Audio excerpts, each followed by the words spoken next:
दिल की धड़कन में रहते हो डोरी ढूंढी में बियर ढार दे तोरा गहिर ढोरी में बियर ढार दे बुका तोरा गहिर ढोरी में बियर ढार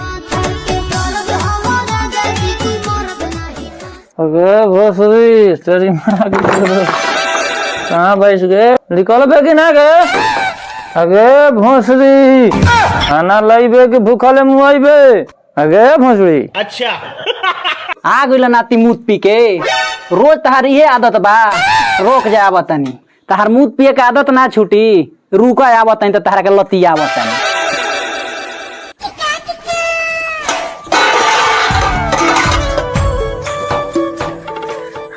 नतिया एक पिए कड़ाई से आता ना हम परेशान बानी नतिया माटी लाग जी तुहे ठीक रहे धर ले नतिया है हुर लेट फुट भी मार ले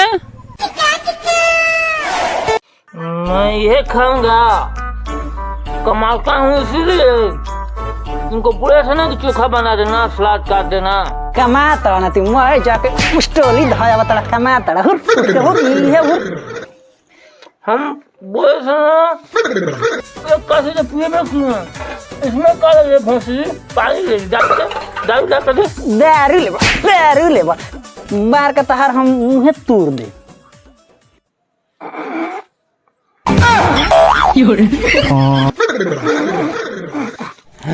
अरे आई हो दादा का हो गइल कह तानी नतिया के गते गते खटका तो ले लो अरे बरारी हो काने गइले रे आई हो दादा रे नतिया बरारिया अरे कहाँ गइले रे मुतिया आइले रे हई बाप के जान जा नतिया अरे तुम डॉक्टर को फोन कर बाबू के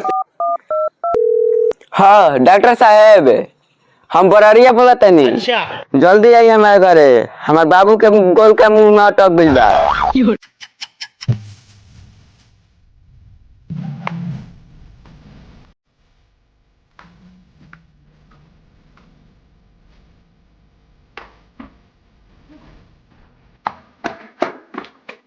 आई हे डॉक्टर साहब नतिया मुंह में गोला कहाँ अटका ले भाई डॉक्टर साहब ए महाराज ऐसा रोग तो हम 2 मिनट में ठीक करीला अरे कसम ठीक करिए डॉक्टर बेटा बना रही बैग में तन इंजेक्शन धरा तो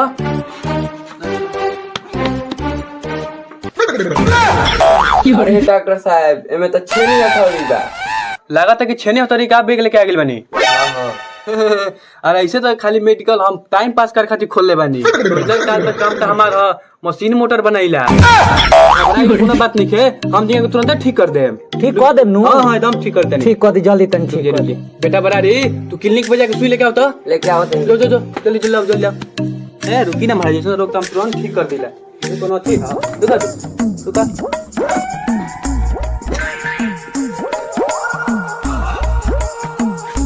चल उठाई तो नहीं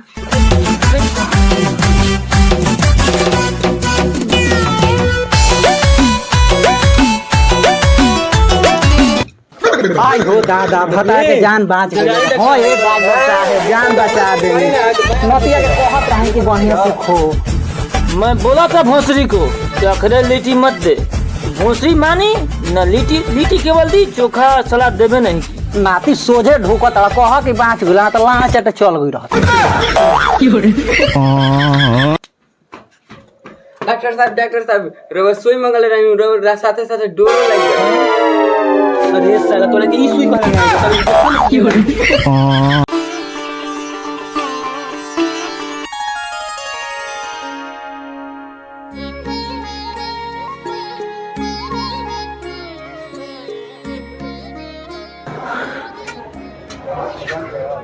भगवान हमरा ऐसा से रोगी भेजा जना गोड़ टूटल होके पथरी भइल होके एक्सीडेंट हो ओकरा में ज्यादा फायदा होला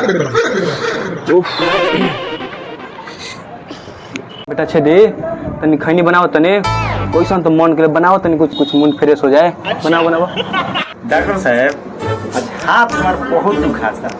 आज विमल से ली ना काम चला लिया आज काल से खैनी बना खिया। अच्छा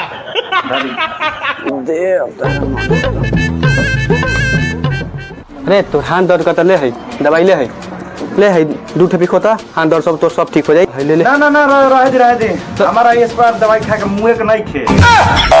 अरे छेदिया आज लाते बहनी उनी ना का होई रे तन जाके देख कोनो ग्राहक वाला बात पकड़ के तन लेके आओ तनी यो।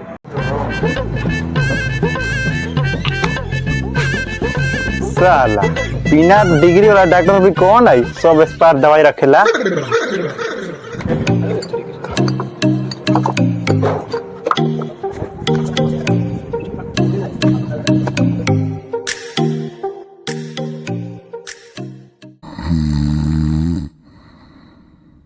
डॉक्टर साहब ओ डॉक्टर साहब बानी जी कि मर गईनी कौन हरे साला। अरे डॉक्टर साहब रउआ जिंदा बानी ना बोलत रही तो हम कहीं कि निपट गनी। डॉक्टर साहब अभी जिंदे बानी। कैसे आईनी है कोनो ज्यादा दूर थोड़े ना बा पैदले तो आईनी है महाराज। यार मतलब कि का दिक्कत बा कि ना डॉक्टर साहब हमार लीवर बड़ा दर्द करता। रुका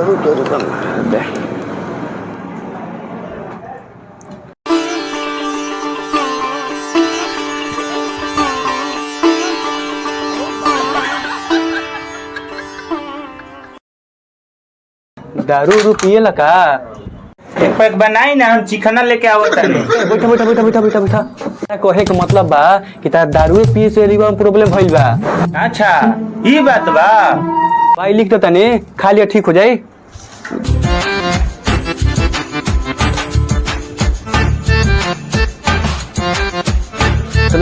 दवाई बना के दे देता। डॉक्टर साहब हो गई। अच्छा ली है पैसा रख ली। ठीक उतने में ठीक हो जाए ना खाई ना जाए उतने में ठीक हो जाए। डॉक्टर साहब अभी ले हमार पेट झरल ठीक ना भई। हम आपको बोले थे ना कि नींबू का उपयोग करना है। जी डॉक्टर साहब हम तो नींबू का उपयोग करते बनी लगैले रहता ही तो बंद रहता और निकालता ही तो झरे लगता। तेरी माई कि तू आदमी के झाट हवे। ए महाराज इका गंदा बात कहत है। न बैठाओ है न बैठ तनी पहले बैठ तो। अरे साला तोरा के नींबू के रस कली बना के पिए खातिर नु तू बारे कि ठूस लेता रे तू पक्का बोका चोदा बारे। ले दवाई जाके खा लिए ठीक हो जीबे। अरे साला ई तो भुलाइए गोनी के दवाइया कब खाए। डॉक्टर साहब ई तो बतइबे ना कनी कब खाए के बा। बस शाम 10 मिनट खाए के बा जा खा लिए। ठीक बा डॉक्टर साहब प्रणाम। ठीक चलो तनी ठीक जा। अरे साला ई तो पूछे के भुलाइए गोनी की दवाइया गरम पानी जोरे खाए के बाकी ठंडा पानी जोरे। डॉक्टर साहब एगो और बात पूछे के रहे। हाँ पूछा कि दवाइया गरम पानी संगे खाए के रहे कि ठंडा पानी संगे खाए। गरम पानी साथे पियो ता बढ़िया रही। जी डॉक्टर साहब प्रणाम। चलो तनी ठीक है चलो जा। ओहो एगो बात पूछे के तो भुलाइए गोनी। डॉक्टर साहब एगो और बात पूछे के तो भुलाइए गोनी। पूछा दवाइया गरम पानी जोरे खाए में ठीक रही कि दूध जोरे खाए में ठीक रही। दूध साथे खोई बताऊ बढ़िया रही काहे के ओकरा में प्रोटीन होला। प्रणाम डॉक्टर साहब अब हम चलत तनी। हाँ तू जल्दी जा घर जा। साला एगो और इम्पोर्टेंट बात पूछे के तो भुलाइए गोनी। डॉक्टर साहब फिर साला ई झाटू आइए गइल। एगो और बात पूछे के तो हम भुलाइए गोनी। पूछ एगो का यार 10 गो पूछ। लागत है कि छेड़ना के चलते आज दुकान बंदे करे पड़ी।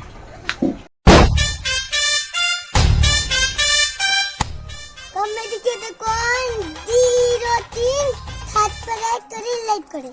Thank you.